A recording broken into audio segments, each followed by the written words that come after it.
is here. Well, what are you doing? They told me I'm on with you Friday. They told me to stay in New York. By the way, some of the guys in that game are even younger than LeBron, which I think probably says more about LeBron. But they're not as willful as LeBron. That's for darn sure. Welcome to PTI. Tony couldn't quite finish up the week, so here to pick up his slack is our closer, is our great friend, Mr. Frank Isola. I think they're disappointed in me. I could hear it. I think they sound a little weak on a Friday afternoon. Let's start with the Lakers rolling over the Pacers and into tomorrow's final of the NBA's first in-season tournament. LeBron scored 30 points on 75% shooting, while the Pelicans barely bothered to compete.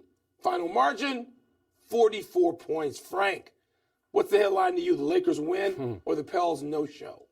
Well, the Pelicans are the sidebar here, and Zion Williamson, it was basically the most significant game the guy's played in since he was at Duke. Yeah. He takes 8 shots. Yeah. He's a minus 33, and after the game he says, I should have been more aggressive. What were you waiting for? This was your moment right here against LeBron and the Lakers. But the story, of course, is LeBron James. And, Mike, let's face it.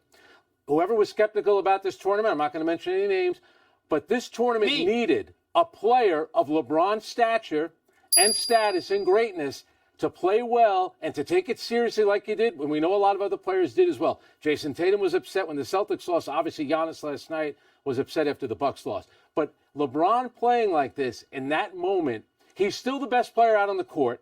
He only played 23 minutes, which, by the way, sets him up for tomorrow night for the final. It's not like they ran him into the ground. The Lakers are 6-0 in the in-season tournament, and LeBron James, who's won more than everybody else currently in the NBA, it means something to him because, yes, it's about money, but it's also about a trophy in the end. So the real competitive players in the NBA, like LeBron, want to win, and that's why he played like that last night.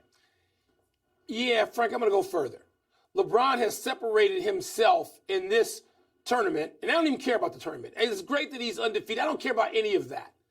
The most overused word when we talk about sports is legacy, because usually it means nothing. It's jack nothing, all right? It's overused. People don't even know what it is. In this case, it isn't. LeBron wants his name on that hardware. The first one. The first only get one. the first That's one, right? The first one. So guess what? Russell's name can't be on it, Magic's name, Bird's name, Jordan's name, Isaiah's name. None of their names, Akeem, none of their names are on it. Not Kobe. His name is going to be on it because they're going to beat Indiana. They're going to beat them convincingly. So his will, Frank, his will to win is what matters. I mean, he wanted this game. He was like on the first bus. Like we were barely getting ready to tip off the first game, and LeBron was already there, just working himself into a lather. And that greatness is what the NBA needed. Yes, I was a skeptic. That's right. I'm still sort of a skeptic. I don't think LeBron's greatness doesn't need to be validated by a trophy. But the fact that he wants it is what matters. That's what matters this weekend. But Mike, you and I sat here a few weeks ago, and I told you, your buddy Michael Jordan, if he was in this, his only thought would be winning it. I don't get the tournament. How does the format work? Michael Jordan's thing would be, if I win every game, I'm going to win. And Kobe Bryant would be the same way. Giannis is that way, even though they didn't win. The real players want to win, Mike, and it means something to them. They do. Absolutely. And he's the most real of the real players playing this game today, LeBron James. He is. Yeah, he was tremendous. Still the best player out there. And, the Pelicans needed a guy like LeBron to tell them, this is important, let's try to win this. All right, meanwhile, the Lakers are going to meet the Pacers in tomorrow's final. How about Tyrese Halliburton? He had 27 points, 7 rebounds, 15 assists, and no turnovers to lead Indiana over Milwaukee. Pacers coach Rick Carlisle called Halliburton a transcendent player. So, Mike, where would you rank him among the league stars right now? Well, he's first team. And by the way, those numbers that you're reading, those are Magic Johnson, John Stockton, Chris Paul. He's in control of the game. And he's playing at a pace that is like Showtime Lakers pace, maybe even faster because the pace of today's game is simply faster. Wow. First team, along with Shai Gilgeous-Alexander, Anthony Edwards. Who am I leaving? Those three have to be on a Joker and LeBron. There's my first team right now at the moment. And so, listen, he's a wonder to watch. I mean, here's the most important thing, Frank. He says he wants to be to Indiana the guy who's like a Pied Piper, who people want to play with. Who the hell doesn't want to play with him? He's going to get you the ball. He's going to make it easier for you. Of course you want to play with him. That doesn't mean that the biggest free agents of the day will go to Indianapolis. It doesn't mean that. But I tell you what, if you're looking for a destination and you can go play with him, if you're late in your career, you're chasing a ring, and you can add on to what the Pacers are doing, my goodness, they got a coach, Rick Carlisle, who knows what the hell he's doing, who wears a championship ring. They got the requisite role players on that team. Yep. They got to play some defense, which they don't do, and they got to have some heartbreak because that's what happens in the NBA to young teams. But Halliburton is must-see TV. And yesterday was the first time a great many people have seen him play. Good for them and for him. Now, you're 100% right. And you think about the NCAA tournament, every year there's a star that emerges. You get to the Final Four, a star emerges. But Tyrese Halliburton has been introduced to the country over the last two games that he's played. Against Boston, considered the top team in the East, and now against Milwaukee, a lot of people consider the second best team in the East. And he had 58 points, 28 assists, and 0 turnovers in those two games. And by the way, and Indiana does not walk the ball up. They're not, this isn't, 50s Indiana high school basketball. They're actually playing at a pace, and he has 0 turnovers. So the crew here that they tell me that I'm a diva, I don't do anything, they said, Frank, look up your own stats. I came up with one for you, Mike. In NBA history, there have been 4 times where a player has had 13 assists and 0 turnovers in consecutive games. It's happened 4 times. John Lucas, Jason Williams did it, and Tyrese Halliburton has done it twice. That's NBA history. You want to talk about a guy that's exploded onto the scene. You know what else you love about it? Yes. He plays hard, he competes, he plays with joy, and he's smart. How about and he's engaging? Patient? That's on right. and off the court, he's engaging. He wants to be there. He's trying to play every game. Love this kid. Love him. Mike, how about late in the game? He's got Brook Lopez on him. Patient, backs out, beats him to the basket for a layup. And then, of course, the dagger 3 with the Dame time. What a performance by him. Outstanding. They're worth watching. At some point, they got to play some defense on that team does. But we're not at that point yet, Frank. Yeah. We'll get there in whatever, April. Yeah. We're not there right now. There's so much fun to watch. And now to the NFL. And last night's groaner, in which the lowly Patriots beat the lowly Steelers 21-18. Yes, they're lowly now. Anthony Erwin Kornheiser was also a big loser as the teams combined for 39 points, easily beating the 30-point over-under, which he touted the other day. But let's focus on the Patriots and Steelers, Frank. Where does this result leave each of them? Well, for New England, it's the same old, same old. Bill Belichick always beats Mike Tomlin. Now he's 10-3. And one thing about New England, the results have been awful this year, and everyone's questioning Bill Belichick. Does he have it anymore? Should he still be the coach? You know, coming into this game, they'd only given up 26 points, a total of 26 points in their previous 3 games. The problem is they're inept on offense. They had scored 13 points in those 3 games, but a total of 13.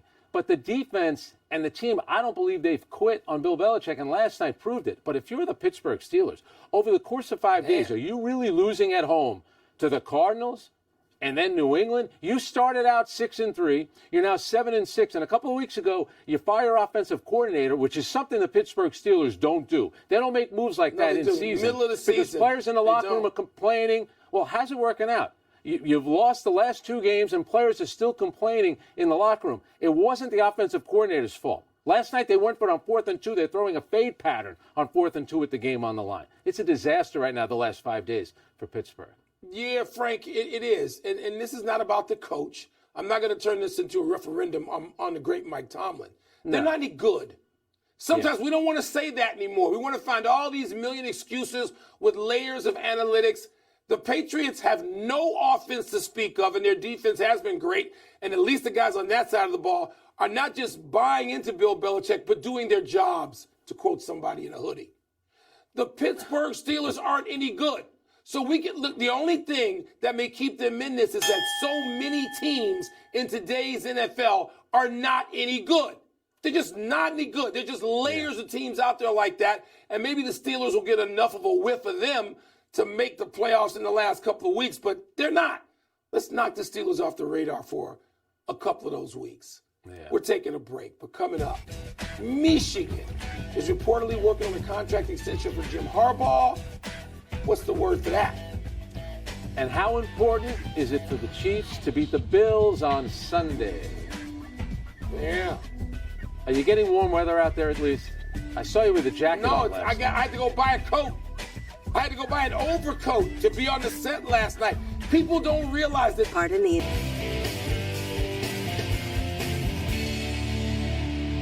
Time to fill in some blanks with Fill In Frank. What's first? It's blank that Michigan is reportedly working on a big contract extension for Jim Harbaugh. Frank, Sports Illustrated is reporting that this big contract extension would pay Harbaugh $11 million a season if he signed it. And what they're waiting for is a written agreement from Harbaugh that he won't go to the NFL. And so all of that means it's naive that Harbaugh would get this big extension. It's naive. Look, it's time for Harbaugh to go. 2 suspensions? How many suspensions is the limit in NCAA for any coach, college football or otherwise? Jim Harbaugh is a great coach, but he's also got a great record of 44-19-1 in the NFL. He developed a guy named Colin Kaepernick along the way. It's naive. They just tried, Michigan did. No, they didn't try. They cut his pay 2 years ago. People were ready to run him out because he couldn't beat Ohio State and he couldn't get deep enough in the CFP. It's naive that he's going to just forget all of this, forget the NFL, and stay at Michigan. That's insane. Yeah, that's why I think it's predictable. Number one, all he ever does is sniff around the NFL, so I think he's going to do that. The language in the contract, they want him to avoid doing that for at least 1 year. But you have to admit, Mike, only a Michigan man could paint himself as a martyr and yet get an offer 5 years, $55 million in a year where he was suspended for 6 games. 6 games he was suspended, and he's actually going to get a raise out of that. Suspensions. And I will say this: the guy's a great coach. They got obviously a terrific Great chance coach. to finally win the whole thing. But how about the money they're throwing around at him right now? He still won't be the highest paid coach. But here's a guy that started the season on the sideline, almost ended the season on the sideline, and now he's 1 win away from being in the national championship game. Yeah, I mean, look, they're not going to suspend you in the NFL because you scouted too hard or you recruited. And so just, he didn't have to worry about that at that level. What's next? Sunday's game against Buffalo is blank for the Chiefs. A reality check, Frank. A reality check for the Chiefs, who haven't been the invincible machine that all the pundits on every network say they are. I mean, come on, the Packers weren't even thought to be in any sort of playoff picture, much less position, and they took it to the Chiefs, and the Chiefs scored 19 points in that game? What happened to the vaunted Chiefs offense? I know what I think happened to it. We won't get into that today. The Chiefs need to make a showing. And yes, the Super Bowl champs need to have a showing. They're going to get the Bills, who everybody's picking on. They're under the microscope this week, not the Bills, who we've seen, be not so great, not so impressive several times. The Chiefs, reality check. Yeah, I'm going to say it's home cooking for this reason. Because for the last 5 years, to get to the Super Bowl, you got to go through Kansas City. Patrick Mahomes is a great player. Patrick Mahomes only plays home playoff games, and they're in danger of losing that. But when I look at the Kansas City Chiefs, and it's hard to have a lot of faith in them, but come playoff time, the best player in the field is still going to be the guy under center for the Kansas City Chiefs. But if they want to get home field advantage, these are the games that they kind of have to win. And if I'm Buffalo, if you really think about kind of the demise of Buffalo, I know there's been a lot of factors over the years, especially injuries last year had a lot to do with it. But it all starts with that playoff game, that game that they should have won in Kansas City, when obviously they should have won the kick in Kansas City. 2 plays later, they're kicking the field goal. The game's going to overtime, and they're winning. But all Patrick Mahomes does is play home playoff games, and they're in jeopardy of maybe having to go on the road to defend their Super Bowl championship if they can't get this let's see what Josh Allen's got. Let's see if he can go through an important game without turning the ball over 3 or 4 times and really get his team back in a meaningful conversation. Let's see. That's the final word. Let's take one last break, but still to come. Could Marvin Harrison Jr. actually return to Ohio State? Huh? What? Speaking of reality. No Isaiah Pacheco, by the way, for the Chiefs. And will the Spurs or Pistons finally win again tonight? That's another issue for the Chiefs. That's some long losing rushing streaks they got going on. Fifth. Happy people, happy 70th birthday tomorrow to World B. Free.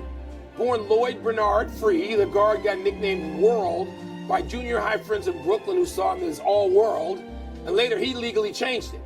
Free averaged 20 per game over a 13-year NBA career, topping out at 30, Frank. For the San Diego Clippers in 1980, the one season he was an All-Star. He was also part of a loaded 1977 Sixers team that included Julius Erving, George McGinnis, and Doug Collins, but lost in the NBA Finals to Bill Walton and the Trail Blazers. Free was limited in that series after suffering a collapsed lung in their previous round against the Rockets. The pride of Canarsie High School. He was a great scorer with a great nickname, and every time you go to a Sixer game, I would love going on the court before the game. He'd be decked out in a great suit. Yes. And he loved talking basketball. I'd always ask him about his days in Brooklyn. Fashionista. Talking about scoring. He was great. Unbelievable. Fashionista. He's great to run into now, too. Happy anniversary, Earl Campbell. On this day, 46 years ago, you won the Heisman after leading the nation in rushing yards with 1,744 yards and rushing touchdowns with 18. The Texas team that was 11-0 and ranked number 1 before falling to Notre Dame in the Cotton Bowl. Mere stats cannot capture how Earl ran. When he wasn't sprinting around you, he was running literally through you.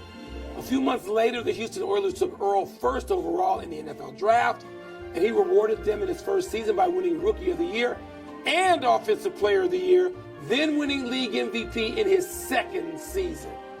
Yeah, good luck trying to stop him when he had a full head of steam. You know that stretch when he won the Heisman, Mike, from 72 to 83, this is how much the game has changed.